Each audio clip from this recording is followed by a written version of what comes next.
it's showtime. Now, by far, V's greatest advantage is that she has no issue hitting an enemy no matter where they are. She doesn't have the greatest damage output against enemies with armor like Anicha's, but she can at least do 1 point of damage per turn to them, and that's all that really matters. That being said, despite V's arrogant attitude, I am not going to be relaying turns to V so she can do more than 1 attack per turn. After all, Luigi X Rules has already made a video showcasing that strategy, so I'd rather try doing my own thing here. In addition to Sue ranking up and learning Secret Stash and getting a few extra magic seeds, we are finally ready to give Spooter what for. This was a first attempt victory, but I wasn't very happy with how slow the fight actually was. So I redid it. You may have noticed that the frame rate isn't exactly up to par, as it's not 60 frames per second. That's because I'm prone to feeling frame drops because this was being recorded on my old laptop, and I have a new one now that plays this game much more smoothly. You'll see that around chapter 3. Regardless, I can super block, which is necessary to survive this fight when you're only using a single bug, but it's very difficult to do when you don't have the timing ingrained in your muscle memory, and I don't have that for 30 FPS. But once I got into the rhythm, this fight just really well showcases just how fast V can knock out enemies and bosses compared to Leaf and Kabu. Whereas Leaf had no shortcuts and had to deal 14 individual hits to Spooter to knock him out, whereas Kabu needed only 8 hits but needed Spooter to be on the ground to actually hit him. V was able to pick her moment basically whenever she wanted to attack Spooter, because Spooter cannot avoid the tornado toss even when in the air, as V's whole shtick is being able to hit airborne foes without any issues. Thanks to this, Spooter's second phase did not take very much time at all. 4 tornado tosses after his HP hits 20, and all I'm left with is to fight the Anichas and the Jelly Shroom that he summoned. The Jelly Shroom did not take very much time at all, but the Anichas was a bit of an annoyance. Having 2 defense, because yes, I am playing on hard mode, I ended up having quite a few turns spent just trying to do 1 point of damage per turn. Some moderate item usage kept us alive though, and with some good blocking, we did not have too much trouble winning this fight.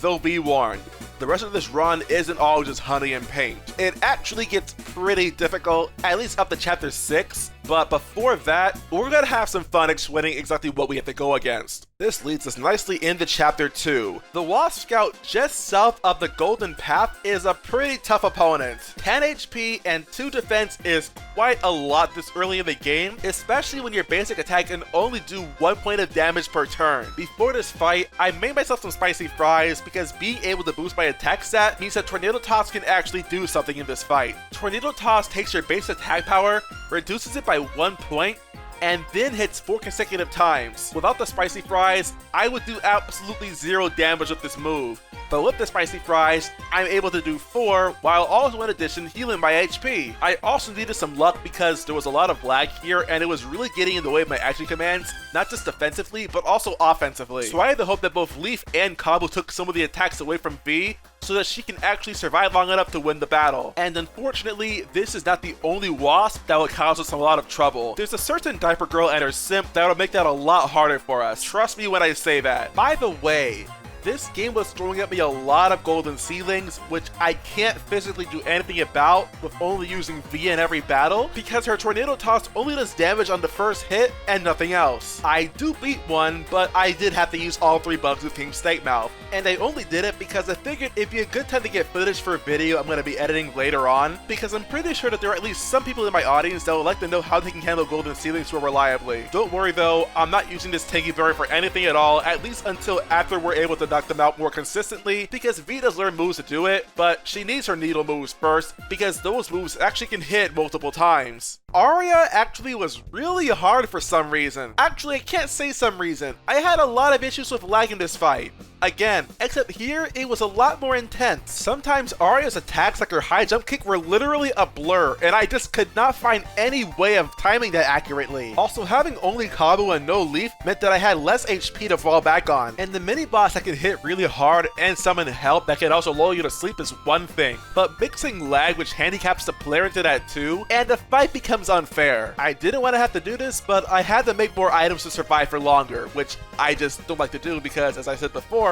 but here it begs repeating that I will need items if I can't keep my HP high throughout a fight because of not being able to guard accurately. And that's to say nothing of not being able to do enough damage fast enough, which for V is shocking. But Vita's buffs can heal Aria really fast if that's all they do. Also, for some reason, I never bothered to set the frame rate back to 30 FPS for this fight, and I don't really know why, because I was obviously struggling a lot here.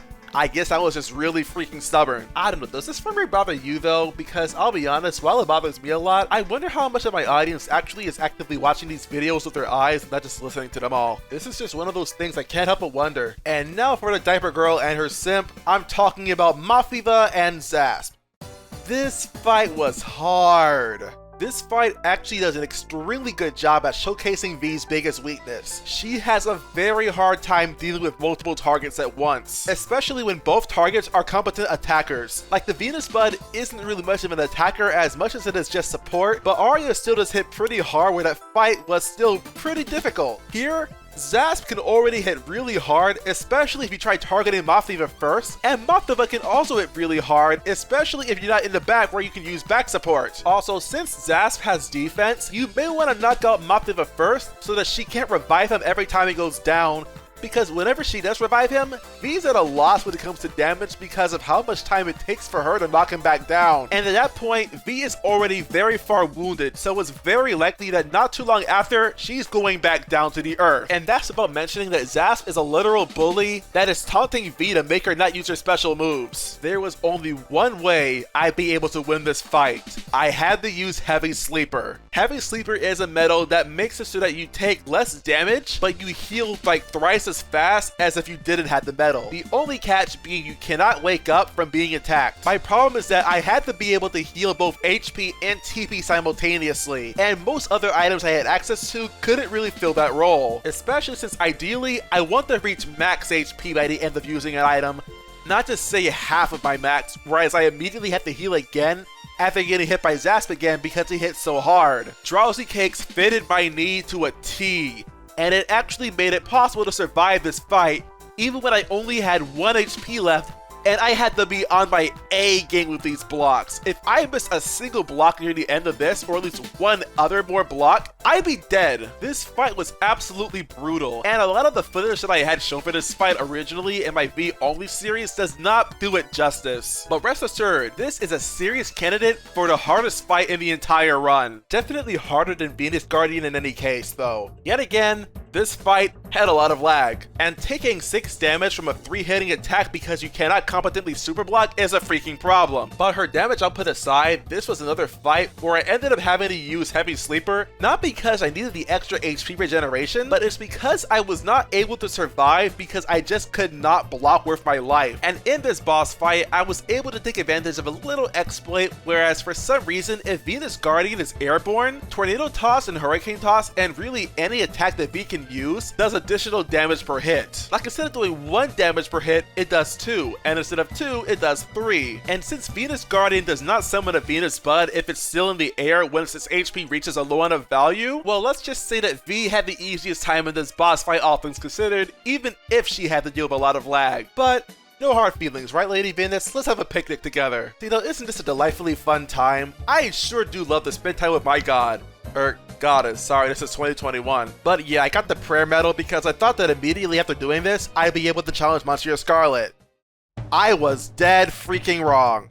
Now, with Prayer and Super Block Plus, I can definitely survive in this fight, but there was no way I'd be able to beat him. At least not right now. Now, I can do pretty decent damage to Monsieur Scarlet, all things considered, until he increases his defense. Then I'm pretty much screwed. But even before that, all V can do is just hit hard. But Kabu can ignore defense, which actually goes a very long way since he can also stay in the back and also take less damage in the process. And thanks to Spiky Bod, Scarlet isn't even healing when he's attacking Kabu because of all the residual damage from just trying to make contact. While Leaf can use Frigid Coffin to potentially lose Monsieur Scarlet his attacking turns. Not only that, but can even delay the moment that Scarlet raises his defense, allowing him to do more damage by delaying Scarlet's self-defense buff. V can't do either. There are poison needles, but I'd have to grind to level 11 just to be able to actually use Needle Toss, but the odds of poisoning Monsieur Scarlet are actually really low, only a 30% chance, and the odds only get worse the more times you inflict the status ailment. And as some of you may already know, I hate grinding, so I would rather try something else, even if it takes a little more luck, just because it isn't like using poison needles is that much better anyway. This forces V to be put on the defensive, which you cannot do against Monsieur Scarlet at all, especially when you only have 1 bug in combat. The only way to win this fight fight is to heal faster and be able to do more damage than Monster Scarlet is able to heal from taking damage out of you. Something I could not quite figure out right now, so I had to fight Monster Scarlet again later to hopefully beat him. With that Trapjaw Ant as a dead end, let's try fighting Devourer instead, because I honestly don't feel like trying to fight B33 in the Honey Factory quite yet. I have a problem with claustrophobia, and I don't want to get trapped right now, so I'd rather instead just try to fight a pitcher plant. You know, a freaking bug trap thing. Okay, look, I'm autistic. I'm not the best at making sense, okay? Because Devourer can trap V literally turn 1 by just slamming into the ground, I brought an Abomination just to not have to deal with that. Both Leaf and Kabu get knocked out turn 1, I use a Drowsy Cake to put myself to sleep, and then heal my HP back, take some poison attacks from Devourer, and then I'm able to just go ham using Tornado Toss and Hurricane Toss. Between Poison Defender, Back Support, and the Super Block Plus medals equipped, I'm taking a lot less damage from super blocking these attacks from Devourer and his fly traps than I would if I was just taking poison damage, and that really helps survivability a lot. One of the rules for this run is to ban the use of Weak Stomach, and that's because I think the medal is just way too overpowered in combat. And yeah, for this fight, it really would not be necessary. This strategy works surprisingly extremely freaking well. In fact, I won this on my first attempt, though this is also a fight where I did not treat items as an afterthought at all because I knew for a fact that I need items to survive in this fight. Devourer is no pushover. Don't be fooled by my performance in this battle. He will chew you up and spit you out. Literally. Unfortunately, I still cannot go to the Underground Tavern to redeem my Crystal Fang because, well, I had to beat Monster Scarlet first. But then it hit me. Just like how I was using Heavy Sleeper for Devourer, maybe I should try using Sleep Resistance and a bunch of Drowsy Cakes for Melchior Scarlet. This actually became the play to win the game because I actually was able to restore my stats fast enough, and that meant being able to do plenty of Tornado and Hurricane tosses and actually be able to wipe Scarlet out before he could wipe me out. This took genuine hours to pull off, so yeah, it's a very hard fight nonetheless, and all of a sudden V looks a lot more vulnerable than most would actually think. Well, that was a load off. Let's head into Honey Factory, where V is using her Beemarang as a divining rod. There's probably no water in this factory, but there's plenty of honey, and we have a honey nation to prove it. I really only had one plan of attack, and that's just to do that. Attack. I still don't have Needle Toss though, so V is just stuck hitting the Obama Honey and a Honey Nation one after the other. If her health gets low though, she can do a lot of damage from using Tornado Toss. It's not quite at the par with Leaf being able to use Ice Fall and Cobble using his dash through to hit every enemy at once, but on the bright side, at least V is a competent attacker when it comes to a single target. I had one death in this fight, but other than that, it was just bashing the boss until it went down. Next up is B33 though, a boss that I know for a fact that V has no issues with. Leaf has to rely on Ice Fall, while Kabu can only use items and his Pebble Toss. V though wields a weapon, her Beemarang. And since this can hit airborne foes with no issues, it means that V is primed to scrap this robot. But be wary, B33 is heavy duty for a reason. It deals a lot of heavy damage, especially when it charges up. This also can be compounded by summoning a Beeble, but that can also work in your favor if you have Shock Trooper. Thanks to that medal, getting hit by some numbing honey can actually make it so that you take less damage from a more devastating attack. So there's quite a bit of strategy to employ in this fight, especially if B33's defense gets permanently debuffed in favor of its attack stat. When that happens, Hurricane Toss will act as if it ignores 2 points of defense, not just 1, meaning V's damage output increases a lot, especially when last attack is equipped and your health is low. That being said, I did have a loss because I missed a super block on the delayed missile attack, but let's be realistic, V had this one locked. Feeling really good about life, we have a happy family reunion, do some work for the elderly, and play some Yu-Gi-Oh! It's a good freaking time. Also, Bianca looks angry about something. Guess it makes sense. I mean, we are victims of murder at least twice now. But back to our bosses, we now have Mother Chomper. I really don't care about bringing back Princess. We might do it for later in this video though. But all I really care about right now is getting the Harbo Reward TP core. This fight can be pretty tough. V doesn't do the greatest against bosses with defense, and because of Mother Chomper's ability to bite and steal your HP, V has to be kept out of the front or she'll basically never win. The plan behind this fight is just to use Poison Needles and Needle Toss to hopefully deal a bunch of gradual damage and then just stay in the back and guard as best as I possibly can. Landing these super blocks is extremely important, as the difference between super blocking and not super blocking is massive, and you especially don't want to be put to sleep, as Mother Chomper, when she can attack twice in one turn, can easily match if not exceed how much you heal from Heavy Sleeper. and if that medal is not equipped, you better have 2 sleep resist medals equipped or you're dead the moment you get put to sleep. Difficult fight for sure, but not unmanageable. You can reduce how often you'd have to block if you limit the chompers to only having the smallest one be available, as Mother Chomper won't spawn more chompers if she has at least one that's still alive. And the smallest chompers can't reproduce either. We had to work for that TP core, but now that we've got it, TP rolls for the most part will only be a thing of the past. A lot of what happened later on was just more of the same, some with higher stakes than others. By the way, possible hot take, I don't like spy cards. If not for the crystal berry locked behind doing a tournament and winning, I would not be bothering with this right now. Now then, let's deal with these thieves. No, not thieves. Thieves.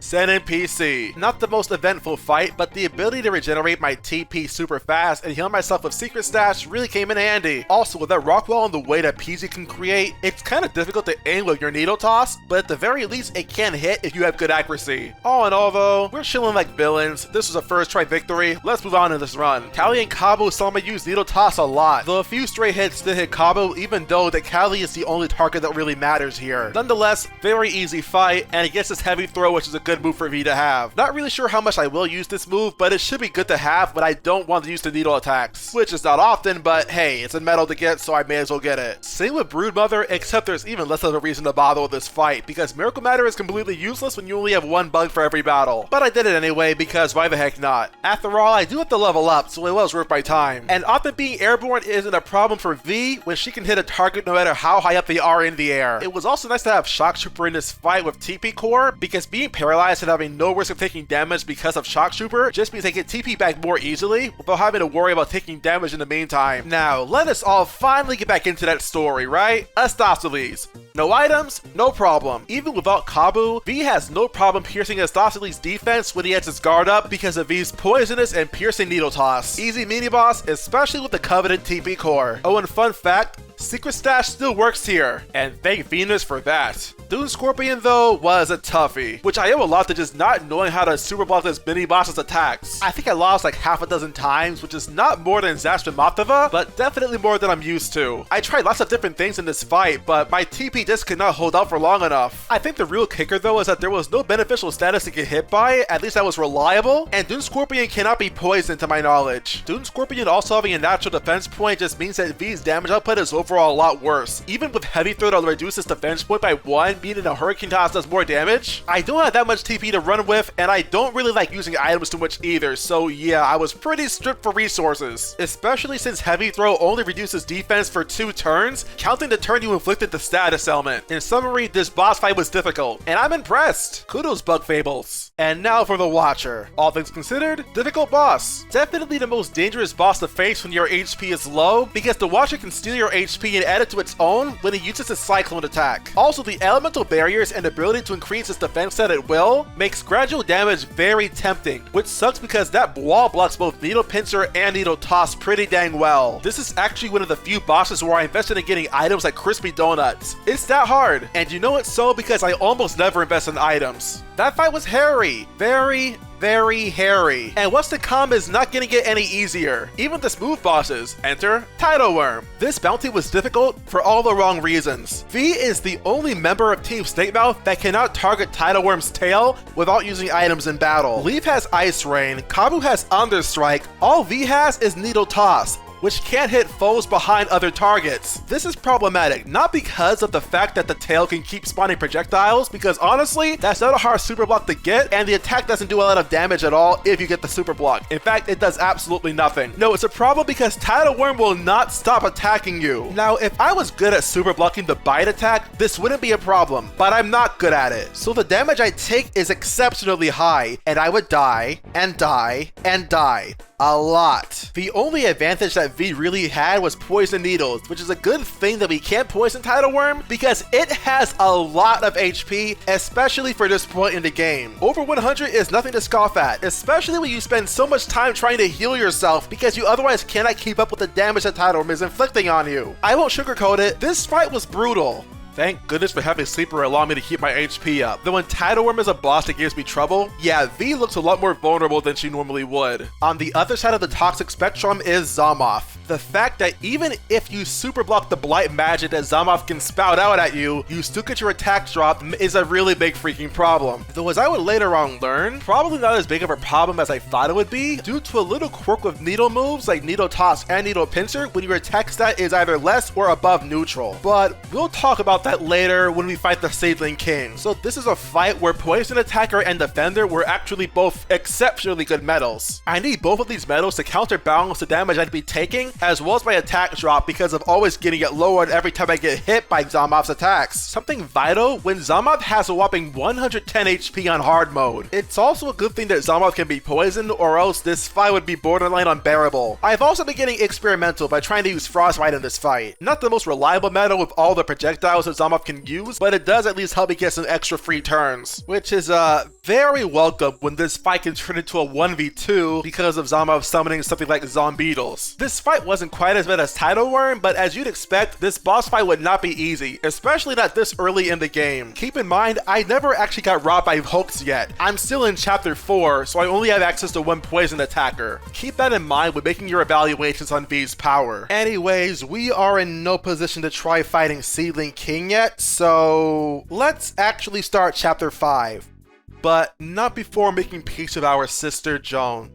Because after all, in the video where Luigi X Rules tried to beat the entire game using only Vi, there was no way he could figure out to beat the Beast. And in my Leaf Only run, I couldn't do it either. So this very well may be where the run dies for Vi Only. But I dare say it's too late to turn back now. Let's keep moving forward. After hearing Kabu lament the death of his master and his friend Bit, eventually while making our way through the wild swamplands, we meet face to face with the Beast, and Kabu wants revenge. So the Beast is generally not a very difficult boss in my opinion, if only because we've already battled so many bounties before this fight. The fact that it can poison us isn't really a big deal when that's really all it can do. And poison attacker medals make this fight very short. Even burrowing under the ground won't save it because Hurricane Toss will drag it right back to the surface. The problem, however, is that the Beast can do an instant kill bite that does 99 damage to Vi and Leaf, making it so that Kabu must finish the fight all by himself. And yes, I know this is a very dramatic and climactic point for Kabu's character arc, but this is a freaking challenge run. This is Phantom A's channel, and Phantom A says a girl's gotta do what a girl's gotta do. And you all already know what that means. We're doing this fight only using Vi, just like the title of this video says. And we accomplish that and get past this absolute BS way of forcing the challenge to fail by using Frostbite. Once again, and probably for the last time, shoutouts to Emil for mentioning how Frostbite can actually make this fight possible with only using a single bug for every battle. Because when the Beast is at 10 HP or lower, and you freeze yourself while the Beast is able to attack you, and it goes for its insta-kill bite to force the fight to be a one-on-one with Kabu, the Beast instead takes 100 damage in recoil, and Vi doesn't take squat. She looks like she faints at first, but then she immediately comes back up, Kabu gives his whole speech, and then Vi does what she does best, mess stuff up. Not even using the BOSS, Vi can do it. She can beat the Beast, and if she can beat the Beast, she can beat any boss. And while yes, Kabu was unable to avenge his own friends since Vi had to do it for him, let's just chalk it up that that's what friends are for and leave it at that. After all, this run is far from over. Very far. Since on the way to the Beast we picked up Eternal Venom, and after beating the Beast we get Reverse Toxin as a hard mode reward, it is finally time for us to challenge and then defeat the hardest freaking boss in this entire challenge run using only Vi for every battle. If there was one word to describe the Seedling King, it would be annoying. Even if the hard seeds that he spawns don't do any damage to Vi, they do reduce her attack stat, making this fight last a lot longer, and unlike Zomoth, she can't be poisoned by these hard seeds, so there's really no way of counterbalancing just the attack drop. The reinforcement seedlings aren't that big of a deal, but then you get to the second phase, where the Seedling King also has a permanent defense up boost, and this fight suddenly becomes Tidal Wyrm 2.0, a devastating charge attack that I have a lot of trouble trying trying to super block because of not having a very good tell for this attack, relentlessly being dogpiled by ceilings that he summons, not to mention they have their attack and defense boosted by one stage, so they actually become harder to KO. This fight just becomes an utter mess, and V has a really hard time here if you don't exploit a few things that end up making this fight a lot more manageable. So I've been experimenting with Lifestealer in the fight with the Beast, but it was only here with the fight with Ceiling King where I finally realized just how useful this medal actually could be. Without Lifestealer, V actually takes damage too quickly because of the charge attacks that Ceiling King has in the second phase. With Lifestealer, however, the needle moves don't even do that much damage if you just use the raw hits, and it's much more effective to use poison to damage the Ceiling King over time. The interesting thing about Lifestealer is that it only nerfs the first hit of any needle move that V uses. Subsequent attacks actually have their attack power back to neutral, and this is true whether or not my attack set is debuffed. What I'm getting at is that while this medal is pretty double-edged when it comes to using Tornado and Hurricane Toss, there isn't much of a drawback to using this medal alongside the needle attacks that V has. And on a side note, this medal also acts similarly with Kabu's Understrike, so this medal warrants a lot more experimentation than I initially thought. But even that is not enough to beat the damage output I have being nerfed by Ceiling King's Hard Seeds. Fortunately,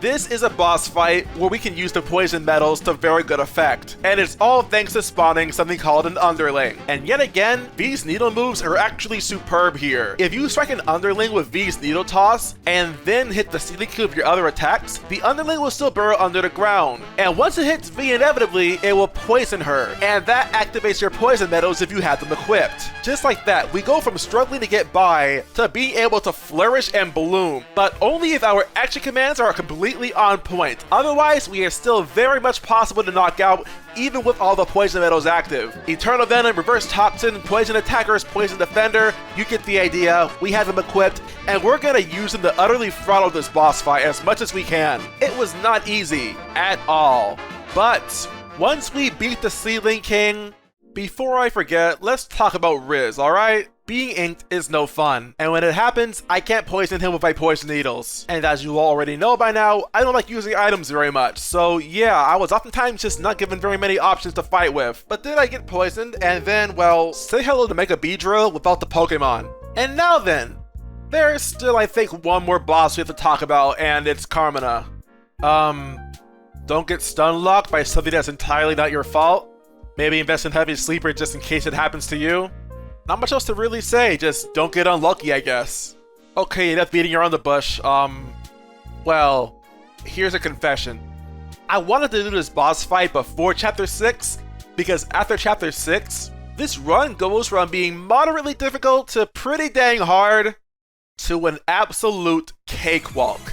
The only person still in my way is General Ultimax, and it wasn't for long either. After mopping up his troops, rescuing Vanessa, heading back to the Ant Kingdom, and getting robbed once again by the Wasp King, we start Chapter 6 and gain access to the medals, Sleeping Needles, and Electric Needles. Two medals that make V's already strong needle attacks go from being strong to outright unfair. Allow me to demonstrate on this Primal Weevil. Now of course, getting the poison to trigger is always a good thing, but if you can trigger either Numb or Sleepiness at all through this attack, Primal Weevil will lose its next turn. And if you are lucky enough to have the Sleepiness effect happen on the last Needle Pincer or Needle Toss, then whatever you're fighting loses 2 turns. This is because when an enemy is put to sleep, and I mean only an enemy, not you the player, they will not be able to attack the turn they wake up. So you're just given free reign to bully every boss from here on out with statuses that they cannot really do much about unless either you have bad luck or the boss has a natural resistance to the status ailment, which happens less often than you think it would, especially if you're running status booster. At times the fight looked close, but I was running last attack and I wanted to do more damage as quickly as possible. Believe me when I say it, this boss stood no chance. A similar fate happened to our victims in the Coliseum. Something I learned though is that Mimic Spider's bites can actually put you to sleep. Not too notable, but it's something I learned. But yeah, Cross and Point were equally helpless as the Primal Weevil was. And then there was Zasp and Mafiva. Oh, poor Zasp. Poor Zasp.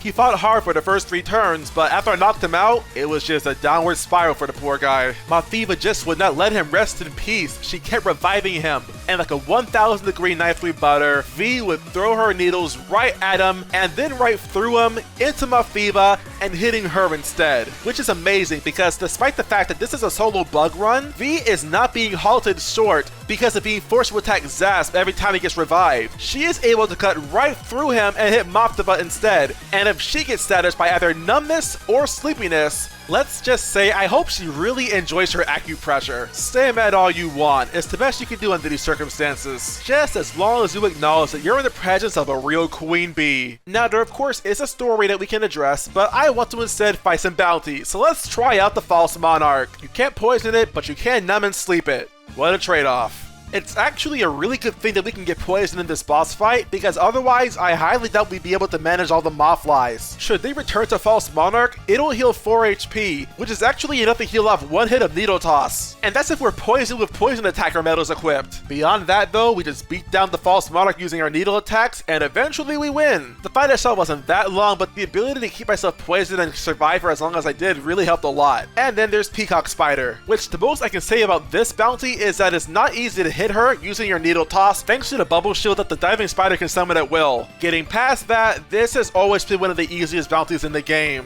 Mechanically it's awesome, but the difficulty is just not there. It just really helps that the diving spider is always summoned by the peacock spider to attack you, and so often it tries to poison you, which thanks to your poison medals makes this fight extremely exploitable. That takes care of all the optional bosses, except for of course Team Mackie and Team Slacker, and we are just about ready to storm Rubber Prison. Oh yeah, actually I fought the peacock spider twice. It's because I was so surprised at how the first fight went so freaking fast. I thought that I was playing on normal difficulty or something. It turns out though that V is just that overpowered. When a boss is so easy that it makes you question the difficulty you're playing the game on, you know things are really freaking sad. But before we, well, beat the game, let's make a little stop over at Professor Honeycomb to get myself a little extra help from a little baby mother chomper we call Princess. After all, she has some unfinished business, and I want her to get that chance in now before it's too late. Now for the Ultimax tank. I really do not have much to say about this boss. Just don't let yourself get your attack cut too much. Not because you lose the battle, just because it makes it take longer than it has to. And be aware that for some reason you can't freeze the tank, but you can numb it.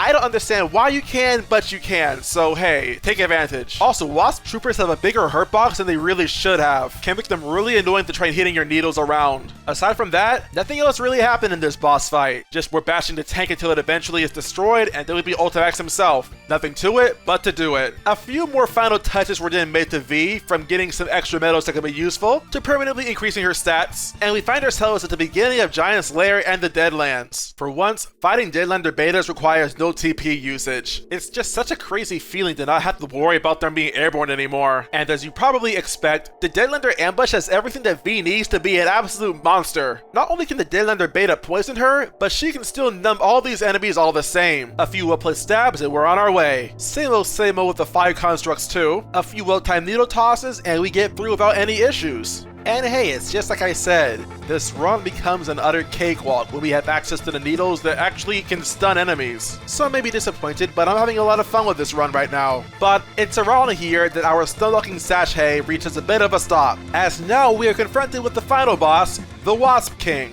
Which, the first fight isn't so bad. 105 HP sounds like a lot, but keep in mind that the Wasp King has fire magic on his side. That on its own doesn't sound like a good thing for V to deal with, but we have the metal status mirror from earlier in the Deadlands, so volunteering getting burned by the attack, as well as our poison status from using our needle moves, actually does a lot of damage per turn in addition to our attacks. Seriously, with both poison and burn, we're doing at least 5 damage, and that's just from doing absolutely nothing. It also helped that we were pimped out on defense, so we were not taking very much damage by comparison. The Wasp King stood no chance. The Everlasting King, though, is a bit of a different story. Believe it or not, this boss is the main reason I decided to use Lifestealer, because this fight using only V is a true blue test of endurance. Despite not having nearly as much of a max HP as the Wasp King, the fact that the Everlasting King can heal himself back up to max HP at least twice before going down means that you have to last for a very long time. Also, the Everlasting King can only be poisoned. You cannot numb him, and you cannot put him to sleep. It's also not easy to get damage to stick to the Everlasting King because he can heal so fast once you hit him even once. V does have an attack to force the Everlasting King into the air with a Hurricane Toss, but that's all she has. So in the beginning, he can pretty easily steal combo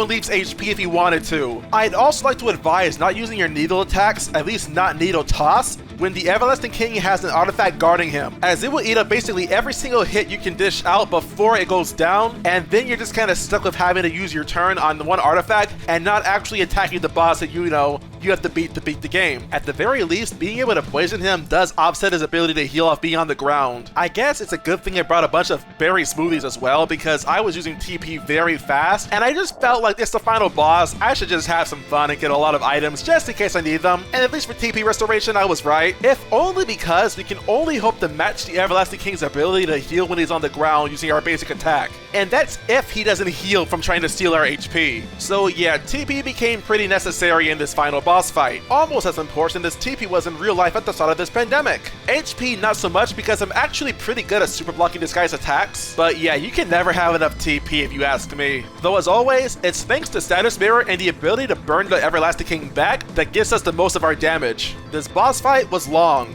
At least it took a really long time. But in Phantom A fashion, we did it in our first try, and Chompy got to get the last attack in. That's for the Chompy only run.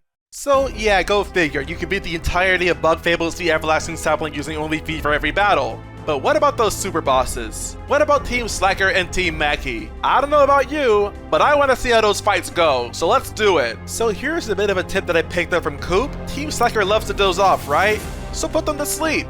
Not only does this incapacitate Stratos for a long time, but it also helps your attack set stay at neutral, because he's gonna otherwise try to gun for lowering it as much as possible. Now if you're lucky enough that Delilah poisoned you, then by all means, but otherwise you may want to be a little careful about that. Depending on what she fires out of her bazooka, you either want to get hit and take the full hit or not. At some point near the end of the fight, I ended up being able to cleave right through Stratos with my needle toss and hit Delilah instead, and at that point, the rest was history. The moment I put Delilah to sleep was the last turn that mattered in this entire fight. Stun after stun after stun, and there was nothing she could do about it. Normally she'd revive Stratos, but she can't do that, so that's that. But hey, it's 310 to Dreamland, population Team Slacker, and that leaves Team Mackie. Going into this fight, I decided ladies first, so my first target was Yin. Meanwhile, Kina decided to help me along here by poisoning me, and that led to a very quick and very painful KO on Yin. Poor thing.